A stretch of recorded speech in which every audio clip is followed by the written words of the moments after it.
আমাদের যে সঞ্চয় নেব, তাহলে সঞ্চয় নিতে হলে আমার কর্মপদ্ধতিকে ঠিক করতে হবে, আমাকে আমল করতে হবে। যেমন আমি পৃথিবীতে কি করলাম, মানুষের কল্যাণে কি করলাম, সমাজের কল্যাণে কি করলাম, রাষ্ট্রের কল্যাণে কি করলাম, কয়টা কল্যাণ কাজকে প্রতিষ্ঠিত করলাম, এগুলোর ব্যাপারেই না আপনার হিসাব কিতাব। আর আপনি আসলেন, কি খাইলেন না খাইলেন, হ্যাঁ, নিজে কত বড় হইলেন, চাকরি বিরাট করলেন, এই করলেন সেই করলেন, এটা কবরে যাইয়া আপনি বললে হবে?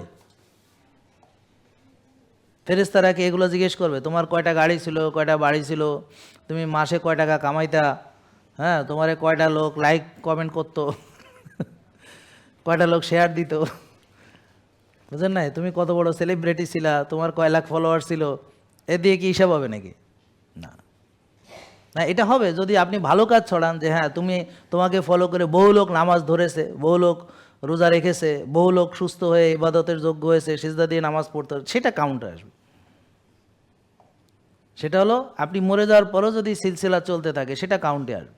তাহলে আপনাদের সবারই সুযোগ আছে আমাদের এই আন্দোলনে অংশগ্রহণ করা এবং নিজে সুস্থ থেকে আরও মানুষকে সুস্থতার পথে ডেকে নিয়ে আসা, তাদের বোঝানো, দল ভারী করা, এবং এভাবে মানুষকে সবাই ওষুধ মুক্ত হয়ে গেলে সেটাও আল্লাহর কাছে অন্তত একটা কথা, আল্লাহ আমি তো একটা কাজ করছি, ওরে এই সেজদা দিতে পারতো না, এখন দিতে পারে, আমরা চেষ্টা করছি তার জন্যে। বুঝেন না কথা? সে আগে রোজা রাখতে পারতো না, এখন পারে।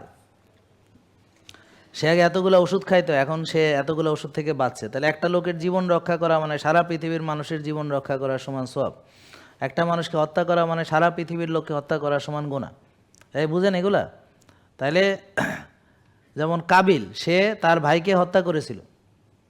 তারা দুজনেই ছিলেন নবীর সন্তান, আর তার বাবা ছিল হযরত আদম আলাইহিস সালাম। তারপর এক ভাই আর এক ভাইকে হত্যা করলো। তারপরে যে কাক এসে শিখাইলো লাশ কীভাবে লুকাইতে হবে, কারণ উনি এই হত্যা করে লাশটা কী করবেন উনি বুঝতে পারতেছিলেন। বুঝেন নাই কথা? এখন পৃথিবীতে যত হত্যাকাণ্ড সংগঠিত হবে তার একটা পার্সেন্টেজ কাবিলের ঘাড়ে যাবে, নাকি জানেন নাকি? এরকম আপনি এমন ভালো কাজ করতে পারেন যেটা আপনি মৃত্যুর পরও সিলসিলা চলতে থাকতে পারে, কল্যাণমূলক কাজ। তো আপনাদের সবাইকে আমি আহ্বান জানাবো, আজকে এখানে এসেছেন, আমার কথায় মনে কষ্ট যায় না। আমি অনেক সময় একটু কড়া করে বলি এই কারণে, যেন আপনার দিলগুলো তো এখন শক্ত হয়ে গেছে, ওটা তো পাথরের চাইতে শক্ত, ওখানে তো ঢোকে না সহজে কোনো জিনিস। আর আপনারা যে এমন কিছু না যে আমি নতুন কিছু শিখাইতেছি, সব আপনারা জানেন, জ্ঞানী আপনারা সবাই। কিন্তু দুঃখজনক হলো কেউ তার আমলকে, মানে তার যে চলাফেরা, তার যে কর্মপদ্ধতিকে কেউ পরিবর্তন করে না, করলেও 2 দিন পরে আবার যাতাই হয়ে যায়।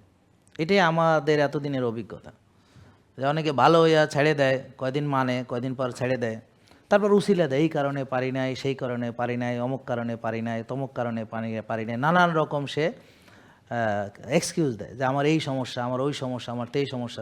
জেকে লাইফস্টাইল লিমিটেড, ওষুধ মুক্ত সুস্থ জীবন।